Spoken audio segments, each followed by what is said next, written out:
42시간 전에 마감한 트레이더가 생생하게 전하는 글로벌 마켓 리뷰 델타원입니다.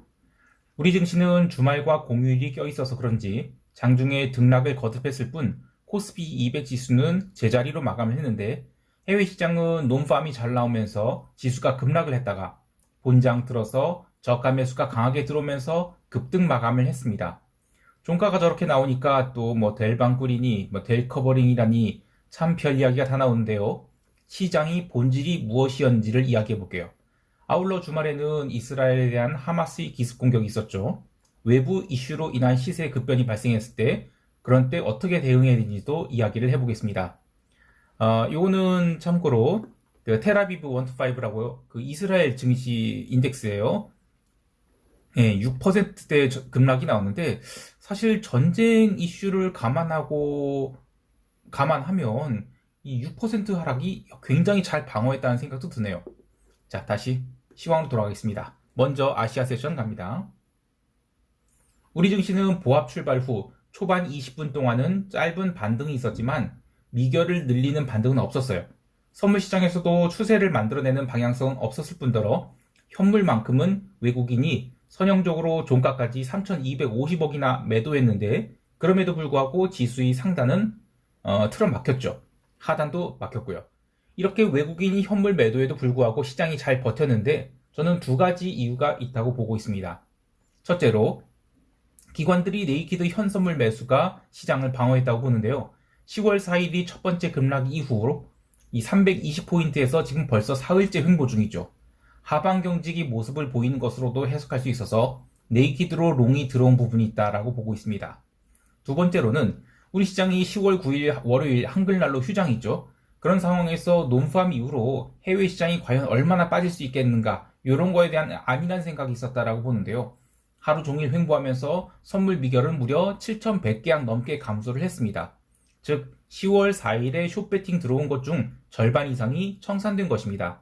대신 그래도 있을 방향성에 대해서는 옵션으로 해지하겠다는 수요가 있어서 그런지 양옵션 프리미엄은 거의 빠진 게 없습니다. 양옵션 프리미엄이 거의 빠진 게 없다라는 이야기를 제가 추석 연휴 전부터 한 것 같은데요. 연휴 전에도 이 6일이나 되는 긴 연휴 때문에 양옵션 프리미엄이 빵빵한 상태로 넘어갔다면 연휴 마치고 나서는 시장이 320선으로 급락이 나왔죠. 그러면서 프리미엄이 그대로 버텼고요. 10월 5일에는 프리미엄이 조금 줄어들긴 했지만 또 6일에 논팜이나 한글날 연휴 있으니까 프리미엄이 버텼어요. 자, 그러면 이거는 잔존일이 지금 일주일도 안 남은 옵션 치고는 프리미엄이 굉장히 비싼 겁니다. 그러면 다음 주 화요일에 시장이 갭상승을 하든 갭다운이 나오든 이 옵션이 녹아날 수밖에 없습니다. 웬만큼 급등락이 나오지 않는 이상요. 자, 옵션 프리미엄이 높은 채 장을 마감했다라는 것은 이 정도의 리스크가 시장에 내재되어 있다라는 의미이기도 하지만 마켓메이커가 측정한 수준보다 낮은 리스크가 발생하거나 아니면 아예 별일 없을 경우 그러면 그동안에 고평가되어 있던 옵션이 굉장히 빠른 속도로 녹아내릴 수 있다는 의미이기도 하죠. 그래서 이른바 해지가 헛지랄이 될 수 있는 것이죠. 그래서 옵션 매수라는 것은 아무 때나 하는 게 아닙니다. 우리 시장만 봐야 되는 게 아니라 글로벌 변동성이 상승 추세인지를 고려해야 되죠. 자, 다시 시황으로 돌아와서 선물 베이시스는 지난 10월 4일이 충격을 조금씩 회복하고 있지만 9월 마지막 주의 수준은 회복하지 못했습니다. 프로그램 매도는 얼마 나오지 않았고요. 우리 시장이 옵션 만기주에는 수요일 밤에 그 미국 CPI 발표가 있을 뿐 그 외에는 별다른 재료도 없죠. 그래서 이번 만기는 결국 과다한 프리미엄을 누르는 시장으로 마감하지 않을까 합니다. 이제 유럽 세션으로 넘어갈게요. 유럽 세션에서는 논팜 발표를 앞두고 시장이 조심스럽게 반등 시도를 했습니다만 특별히 의미 있는 수준은 아니었어요. 무엇보다도 채권 시장이 여전히 살아나지 못했다는 것이 핵심입니다. 그래도 논팜 발표 이후에 한 차례 충격을 딛고는 유럽 증시는 종가상으로는 제법 크게 반등해서 마감했는데요. 비달러 바스켓도 주말 맞이해서 저가 매수가 강하게 들어오면서 리스크 온이 모습으로 마감을 했어요. 증시 상승에 대해서는 잘란도 같은 소매업체가 강세를 보이면서 저가 매수가 들어왔다라고 하는데요. 이 잘란도는 이 독일 베를린에 위치한 패션 업체죠. 근데 주가 한번 볼게요. 잘란도가 요겁니다. 네. 그 주당 20유로에서 이제 좀 반등을 한 거예요. 그러니까 이거는 올해 내내 박살난 것에서 저가 매수가 조금 들어온 것에 불과하죠. 특히 이제 9월 하순 들어서 시장이 밀릴 때 이때 이제 거래량이 굉장히 많이 터졌죠. 그러면서 이제 저가 매수가 나왔는데 그래서 금요일에 뭐 유럽 증시가 강하게 반등 마감한 것에 대해서는 이거는 그냥 단순한 쇼커버이지 롱베팅이라고 볼 수는 없다고 봐요. 유럽 변동성도 마찬가지인데요. 자, 이것은 유럽 변동성인 V스탁스 인덱스예요. VTX 인덱스. 이 고가에서는 살짝 빠졌죠. 그런데 여전히 18.64포인트로 높은 수치를 기록하고 있어요. 이 추세로 변동성이 빠지는 것과는 거리가 멀죠. 무엇보다도 채권이 문제인데요. 논판 발표 이후에 미국 국채는 강하게 하락을 하고 달러는 급등을 했어요.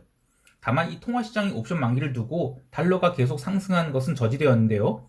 달러는 지난 9월 중순 이후의 상승분을 되돌려준 것이지 아직은 달러가 하락 추세로 전환된 것은 아니라고 보고 있어요. 비달러 바스켓이 반등을 한 것 또한 엔화 롱베팅을 한쪽에서 포지션을 꺾으면서 뭐 유로엔 위주로 튀어서 그렇지 멕시코 페소와 같은 이머징 통화는 반등을 거의 못했습니다. 따라서 통화시장에서의 이 논팜 이벤트에 대한 반응은 그냥 옵션 만기 효과로 상하단 모두 제한되었다 정도로만 볼 수 있고 그나마 달러의 일방적 상승이 브레이크가 잡힌 것은 아닌가 이런 생각은 할 수 있겠네요. 저는 엔화 콜옵션 매수를 추가했는데요. 특히 목요일에 엔화가 먼저 오른 것에 대해서 시장이 옵션 만기 때문에 과도하게 눌렸다라고 생각하거든요. 그래서 이번 주에 매수할 수량을 모두 채운 채 다음 주를 넘기게 되었습니다. 상품 시장에서는 아시아 세션에서 구리가 바닥을 치면서 저가 매수가 들어온 것이 유럽 세션과 미국 세션에서도 이어지면서 나름 의미 있는 반등이 일어났고 기름은 뭐 그에 비하면 거의 못 올랐지만 기름은 주말에 발생한 이스라엘 전쟁 이슈로 예측이 범위를 넘어서게 될 것 같아서 따로 코멘트하지는 않겠습니다. 주식이야 뭐 웬만한 이벤트에 대해서도 3% 내외로 움직이게 되지만 상품 시장은 그렇지 않죠. 그래서 오버나잇이 참 무섭습니다. 사실 통화시장도 마찬가지예요. 그래서 저는 지수 선물을 제외하고는 나머지 상품들에 대해서는 선물 포지션 오버나잇보다는 옵션 매수 포지션 오버나잇을 더 선호한 편인데요. 뭐 각자가 리스크를 관리하는 취향이 있는 것이니까 저희 방법이 뭐 늘 옳다, 뭐 최고의 선택은 갖는 것은 아니겠지만 자 무조건 이 최고의 선택은 있어요. 그거는 포지션 클리어입니다.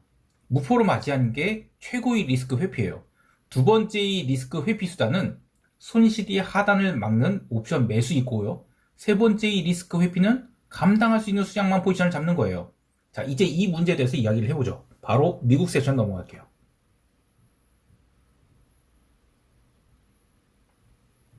미국 증시는 논판 발표 이후 눌림이 세게 나왔습니다. 나스닥 매도 포지션 6개 중 1개는 14,683포인트에 청산이 되는데 이거는 제가 그전부터 계속 청산 1개는 줄여야 된다라고 생각했던 자리에서 그 GTD로 매수를 걸어놓은 거예요. 그래서 그 자리보다 조금 더 내려가긴 했지만 어쨌든 기술적인 저점을 터치한 뒤로 풋옵션 청산이 나오면서 본장 개장 전에 제법 반등이 강하게 들어왔어요. 그러면서 나스닥 선물이 14,800포인트를 넘기느니 마니느니 했지만 그래도 초반에는 여러 차례 반등 시도가 있었죠. 자, 그런데 금요일 시장은 조금 특이했던 게 유럽 세션에서도 그랬지만 저가 매수가 계속 들어왔어요.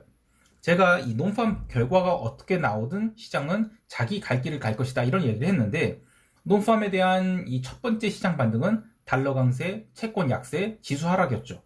그 중에 이제 메이저한 흐름은 채권 약세와 달러 강세였어요. 달러 강세는 통화옵션 만기 때문에 고가 돌파가 나오지 못했고 시세가 소멸되는 것을 마감했지만 채권은 주식과 달리 반등에 실패하고 눌려서 마감을 했습니다. 그러면서 이 투텐 스프레드 볼게요. 이거는 그냥 또 올랐어요. 계속해서. 그래서 그 9월 중순 이후로 이 2년, 10년 채권 스프레드가 정상화의 과정을 계속 가고 있잖아요. 이게 지금 현재 매크로 시장에서 가장 중요한 흐름입니다. 근데 주식 시장은 뭐 분기 초 저가 매수가 지난주에부터 계속 관찰됐죠. 그래서 9월 마지막 주부터 제가 지수가 계속 장마감 앞두고 아래 꼬리를 달고 올라오고 있다 이런 얘기를 했는데 뭐 제가 차티스트를 뭐 폄하하거나 하는 건 절대 아니지만 저는 차트가 후행한다라고 보고 있거든요. 금요일에 나스닥은 얼마든지 종가 저가로 하락할 수 있는 상황이었어요. 그러나 탁 치고도 매수가 강하게 들어왔죠. 근데 이거는 펀더멘털과는 전혀 관계없는 그런 매수였다고 봅니다. 이렇게 매수가 들어오면 아무리 하락 추세가 진행 중이라 하더라도 당장은 시장이 반등할 수 있어요. 금요일이 시장 상승에 대해서 뭐 시장이 뭐 논파밀타 뭐 다르게 해석했다 뭐 여러 가지 이야기가 있는데 그게 과연 그렇게 지수를 당길 일일까요? 자, 그렇다면 채권은 또 왜 반등을 못했을까요? 제가 안타깝게 생각하는 것은 각자가 대응하는 타임프레임이 다 다르다는 겁니다. 저처럼 포지션 트레이딩을 하는 사람도 있고 또 일중 거래를 하시는 분들도 있죠. 저는 현재 제 계좌로 갖고는 나스닥 매도 30개도 때릴 수 있어요. 그런데 그렇게 때리면 잠을 잘 수가 없습니다. 올해 상반기에 제가 아주 아쉽게 생각하는 그런 좀 트레이딩이 있었는데 그것은 제가 나스닥을 매도 12개까지 때릴 생각을 했었죠. 그런데 제가 9개부터 때리니까 물론 그때 이제 급등이 심하긴 했어요. 후달리는 거예요. 9개밖에 안 때렸는데도요. 그때 당시에 뭐 저를 잘 아는 사람들면 되게 엄살 부린다고 생각할 수 있겠죠. 근데 제가 올해 상반기에 그걸로 터진 것 때문에 지금 하반기에 또 포지션을 세게 잡을 수 없는 거예요. 그러나 5개밖에 지금 5개 있거든요. 5개밖에 없으니까 지금 주말에 뭐 전쟁이 일어나든 뭐 전쟁 할아버지가 일어나든 신경도 안 쓰고 있는 겁니다. 사실 대여 계좌를 이용하는 등 이 트레이딩을 도박처럼 여기게 하는 못난 유튜버들이 풀레버리지 이용하는 모습 보여주면서 그 진짜인지 아닌지 모르겠지만 그런 거는 사회 악이에요. 나스닥은 지난 한 달 동안 계속 15,000포인트 공방하고 있죠. 근데 그게 언제 하락할지 어떻게 알아요? 또 어떤 형태로 하락할지 누가 합니까? 그런 불확실성에서 풀레버리 쳐지고 큰 이익 났다 로스컷 됐다 이게 무슨 트레이딩입니까? 욕이 나오려고 하네. 트레이딩은 도박이 아닙니다. 아주 진지한 비즈니스예요. 모든 타임프레임을 맞출 수 없죠. 저는 추세 추종자예요. 요거 한번 보죠 그냥. 이 나스닥 100 차트인데 이게 금요일날 당겨 올렸단 말이에요. 만약에 당겨 올리지 않고 끝까지 밀었다. 그런 시장에서 전쟁 이슈가 생겼다. 그럼 여기로 그냥 가는 겁니다. 이게 이렇게 내려갈지 하루 당겼다가 이렇게 내려갈지 그건 모르는 거지만 이게 지금 상승 추세입니까? 물론 이 자리에서 굉장히 매수가 많이 들어오긴 했어요. 그래서 이 자리를 철저하게 지키는 것처럼 보였고 주말을 맞이해서 롱포들이 숏들이 손절하면서 올라갔다라는 생각은 해요. 그리고 그 풋옵션 매수분 손절도 많이 있었다라고 보고요. 자, 그렇다고 해서 시장이 계속 상승할 거냐 이거죠.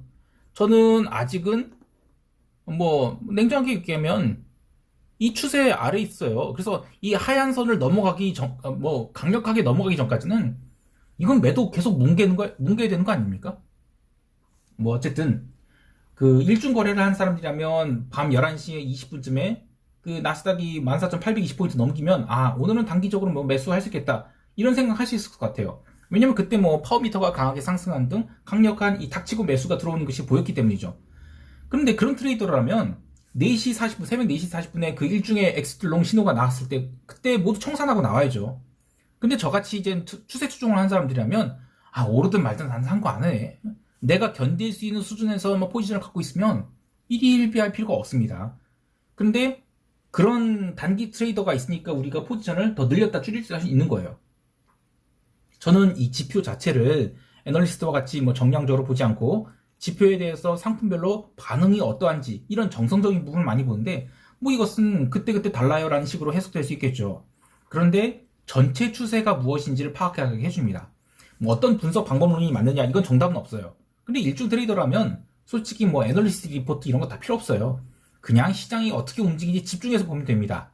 그러나 포지션 트레이더라면 애널리스트 리포트 한 장도 중요해요. 그런데 그동안에 누적적으로 시장이 어떻게 반응했는지를 종합해서 사고할 수 있는 능력이 더 중요해요. 그래서 이게 하루짜리 이벤트인지 아니면 이벤트에서 진짜로 반응한 것인지 아니면 옵션 포지션이라든지 아니면 일중 거래자들이 손절매 여러 가지 다른 그 외적인 이슈들로 인해서 일시적으로 이렇게 움직인 것인지 그리고 추세는 어떠한지 이런 것들을 더 봐야 되는 거예요. 이야기가 길어졌네요. 자, 미국 시황은 여기까지 하고 주말에 있었던 이스라엘 하마스 전쟁 관련 대응 방안으로 시황을 마무리해 볼게요. 우선 글을 작성하고 있는 시점에서는 아직 CME 본장 거래가 시작되지 않았는데 영상을 찍는 상황에서는 지금 본장 거래 시작됐어요. 지금 이거 스크립트는 이제 먼저 올린 거라서 자, 아마도 기름값은 상승하고 주요 자산군들은 리스크 오프의 흐름이 나타날 것으로 봅니다. 다만 그 폭이 얼마 나올 것이냐 그리고 리스크의 에스컬레이션이 나타날 것이냐 이런 것들이 중요하겠죠.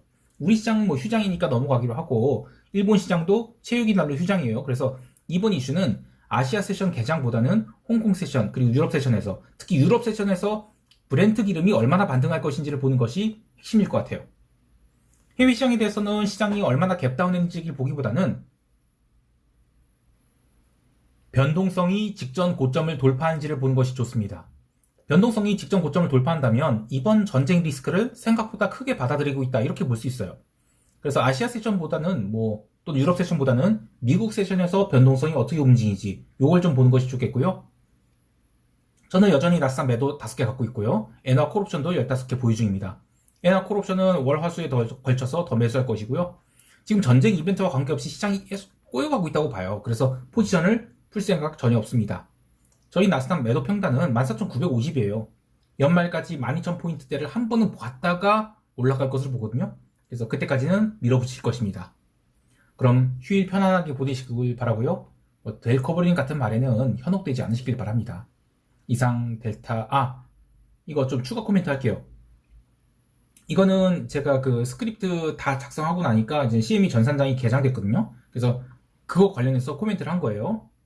우선 나스닥 선물은 생각보다 갭다운 폭이 크진 않습니다. 그런데 변동성은 꽤 크게 올라왔죠. 그리고 유가가 3% 이상 상승하고 상승폭 키워가고 있고요. 미국 국채 상승, 골드 상승, 이런 식으로 리스크 오프 흐름이 나타나고 있는데, 지금 이 흐름은 저는 아까 얘기한 대로 큰 의미를 부여하기 어렵다고 봐요. 유럽 세션에서 브렌트가 다시 90달러까지 상승하냐, 요게 가장 큰 핵심일 것 같아요. 혹시라도 오늘 유럽 마감까지 브렌트가 90달러 회복한다, 그러면 상승폭으로는 거의 8에서 10% 해당한 것인데, 주말 사이에 뉴스들이 이제 월요일에 정리돼서 유럽 세션에 전달되고, 그때 이제 시장에 나타난 반응을 보면 시장이 이번 전쟁을 얼마나 위험하게 생각하는지가 결정될 것 같아요. 그래서 이제 아시아 세션에서는 유가가 얼마 올랐든 기름 숏이 있다면 일단 잘라주는 게 맞다고 보고요. 아시아 세션에서는 특별히 기름 숏 이런 거는 웬만하면 안 쌓는 게 좋다고 봅니다. 저는 오늘 유럽 세션 초반에 엔화 콜옵션 매수 좀 더 늘릴 것이고요. 미국 세션에서는 별다른 거래 하지 않을 것입니다. 이상 델타원이었습니다. 감사합니다.